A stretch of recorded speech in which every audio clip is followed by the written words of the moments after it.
Hoje, 14 de dezembro, é o Dia Nacional de Combate à Pobreza. O país tem 28 milhões de pessoas na extrema pobreza. 19 milhões não têm o que comer e 116 milhões não sabem se vão comer. Entender os motivos disso é tão importante que a gente vai dividir a entrevista de hoje em duas partes. Na primeira, hoje, o professor de Economia da PUC de São Paulo, Ladislau Dolbor, explica as causas do empobrecimento. Amanhã, ele aponta os caminhos para a superação da desigualdade. Há anos, 5 milhões de brasileiros foram empurrados para a extrema pobreza. Dolbor diz que a pandemia não é a única culpada. De maneira alguma.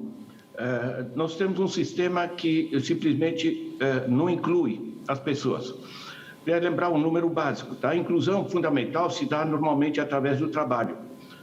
Nós temos no Brasil 148 milhões de pessoas, 16 a 64 anos, tá, que estão em idade de trabalho, mas temos apenas 33 milhões de pessoas com emprego formal privado. Aquele emprego que você tem a carteira assinada, vai ter aposentadoria, etc. 33 milhões. Nós temos 11 milhões de empregos públicos. O Estado no Brasil é relativamente pequeno, mesmo comparado com os outros países, enfim, como os Estados Unidos, né? Proporcionalmente muito pequeno, isso dá 44 milhões. Fora desse sistema de enquadramento efetivo, nós temos uma massa de gente da ordem de 60 milhões de pessoas. Tá? Porque nós temos 40 milhões de pessoas que estão no setor informal, ganham a metade, em média, segundo o IBGE, do que ganha a pessoa com emprego formal privado, certo? E nós temos 15 milhões de desempregados e nós temos 6 milhões de desalentados, que não estão contados na força de trabalho, mas simplesmente porque desistiram de procurar. Ou seja, nós temos uma subutilização dramática da força de trabalho. Quando a gente olha para a economia, parece que só 3 coisas aumentam. Como o senhor citou, a informalidade, os preços e as contas públicas também, né? E os juros, que favorece o rentismo, que no Brasil começa na esplanada dos ministérios, com o ministro da Economia tendo contas em paraísos fiscais. Como é que isso aumenta a pobreza? Olha, isso a gente chama de financiarização, né? Antigamente a gente tinha pobreza, por exemplo, porque os empregários pagavam mal, né? Que a gente chamava de exploração, né? O capitalista, explorador, coisa do jeito. Agora, o fabricante de sapato, você podia chiar porque ele estava pagando mal ao trabalhador, mas para ele poder explorar o trabalhador, ele tinha que gerar um emprego. Uma família que precisa de um fogão, certo? Ou de uma geladeira, e viver sem geladeira é muito ruim. Ela não consegue, a massa da população, comprar à vista, certo? Ela vai pagar a prazo, pagando juros. No Brasil, no comércio, a média hoje é 77%. Tá? Na Europa é 5%, 6% ao ano. Certo?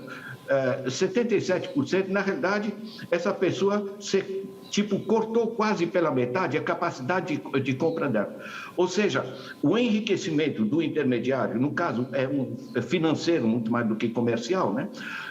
Também os juros sobre as famílias em geral, os juros bancários, os juros sobre a pequena e média empresa, certo? Os juros sobre pessoa jurídica e os juros sobre a dívida pública geram, esse conjunto de juros gera uma transferência de recursos para os grandes intermediários financeiros, que eu estimo da ordem de entre 15% e 18% da economia.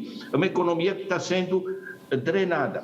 Na era do dinheiro imaterial, o sistema financeiro é muito mais fácil de extrair recursos de todas as pessoas que têm alguma atividade econômica.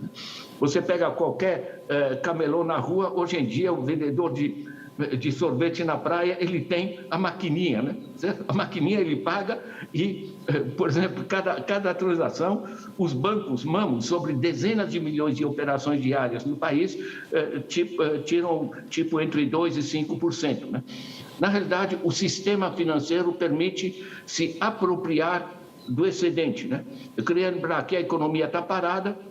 Nós temos em 12 meses, o Itaú aumentou seus lucros, que eram gigantescos, em 120%. A economia não cresceu nada, tá? Pelo contrário, o Santander aumentou seus lucros em 102%, e por aí vai. Quer dizer, a financiarização ela não gera emprego e ela não precisa gerar emprego para poder explorar as pessoas. Além disso, professor, o país vive um dos ciclos de desindustrialização mais acelerados, se tornando novamente, cada vez mais, um exportador de matéria-prima. Isso também tem incidência sobre o aumento da pobreza, né? Você pensa, dentro de qualquer empresa, isso já um bocado de anos atrás, tá? Ele calcula o seguinte: se eu criar uma nova fábrica e gerar emprego, gerar produto, é muito trabalhoso e a taxa de lucro vai ser tipicamente 5%, 6%, 7% ao ano, certo? Agora, eu aplico um tesouro direto, eu aplico em produtos financeiros, ou melhor ainda, mando para um paraíso fiscal e isso se transforma em outros tipos de aplicações internacionais. Então, está gerando mais lucro você fazer aplicação financeira do que você fazer investimento produtivo. Então, os capitais no Brasil migraram de gerar produto e emprego para gerar aplicações financeiras que enriquecem os grupos financeiros. Isso é repartido, inclusive, com investidores e acionistas internacionais, mas não gera, naturalmente, nem emprego, nem prosperidade, né?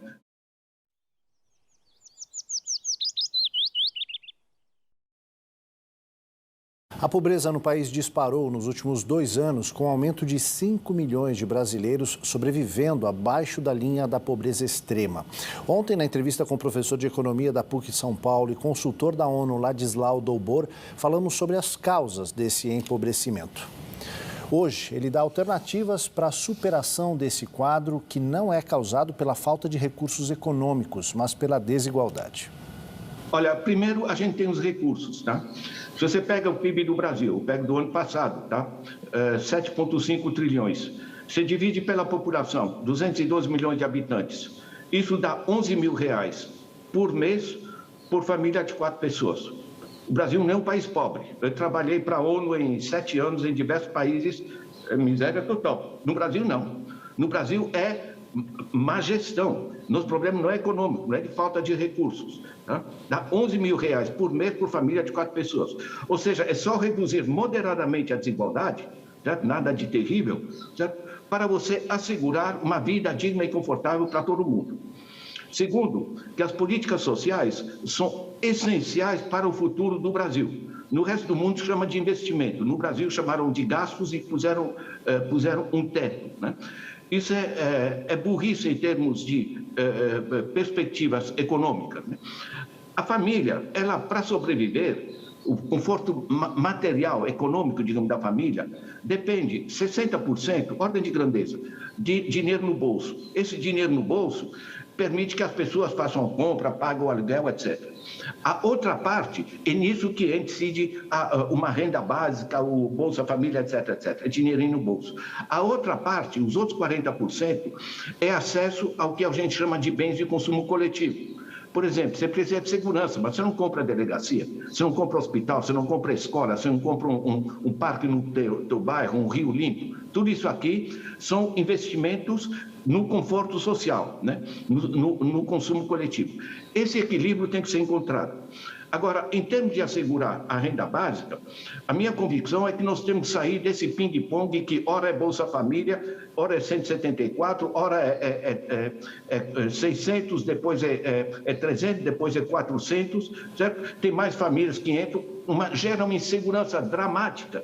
Nós estamos falando de uma mãe que não sabe se vai poder comprar a comida ou não para o seu filho. Nós não estamos brincando nesse processo, né? Agora, se você pensa, você generalizar, tá, para os 150 milhões de adultos do país, por exemplo, R$200 por adulto, uma família com 2 adultos recebe R$400, para quem é milionário não vai fazer diferença nenhuma, e são poucos. Agora, isso vai gerar tranquilidade para as famílias que têm esses R$400 entrando, né?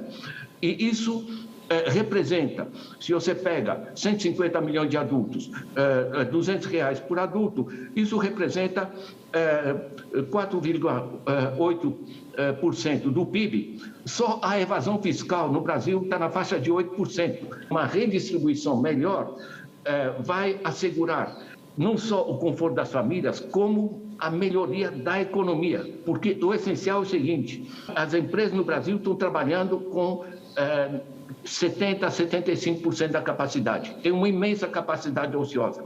Então, se você gera demanda mais ampla da população, você gera mais demanda para as empresas, o que gera mais emprego e mais investimento, e tanto o consumo que aumenta gera receitas para o Estado, como a atividade econômica que se reforça gera mais receita para o Estado, né? Os cálculos do IPEA é que R$1 que você coloca na base da sociedade, ele gera um aumento de R$1,78 no PIB, né? Na realidade, se trata de um investimento no nosso futuro. Sem falar do óbvio, quer dizer, você ter 19 milhões de pessoas passando fome, 116 milhões em insegurança alimentar, num país que produz só de grãos 3,2 kg por dia, certo? E produz soja quando pode perfeitamente produzir arroz, e produz arroz para exportar quando deveria alimentar a sociedade. Eu volto a dizer, nosso problema não é econômico, é de organização política e social, é de bom senso econômico. O que é necessário para fazer essa redução da desigualdade que o senhor mencionou, que pode de fato beneficiar todos? Como se faz isso? Se faz através de tributação, né? A tributação basicamente, por exemplo, lucros e dividendos, né? Esses 315 bilhões aqui, eles praticamente não pagam impostos, né? Lucros e dividendos distribuídos, desde 95, são isentos de impostos, né? Então, é só voltar a cobrar um imposto desse tipo. Nós temos cerca de 160 milhões de hectares no Brasil de terra parada ou subutilizada. Isso dá 5 vezes a Itália, né? Nós temos o ITR, Imposto Territorial Rural, que não é cobrado simplesmente, certo? Agora, na Europa, você tem um forte imposto sobre terra parada. A terra é do país, a pessoa não produziu essa terra, certo? Se você coloca ou passa a cobrar decentemente um imposto sobre terra parada, a pessoa ou passa a produzir ou vende para quem produza, né? Porque ele vai ter que pagar, vai ter um ônus de ter terra improdutiva, né? E nós temos que tirar a Lei Candir, obviamente, certo? Porque se você tributa a exportação da mesma maneira como você tributa a produção para o mercado interno, vai ter mais gente interessada em vender arroz, feijão, enfim, um conjunto de coisas básicas para o mercado interno, certo? Em vez de exportar.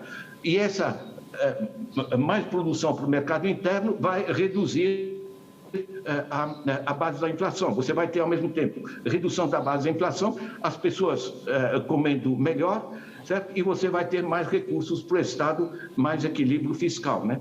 A conta não é complexa.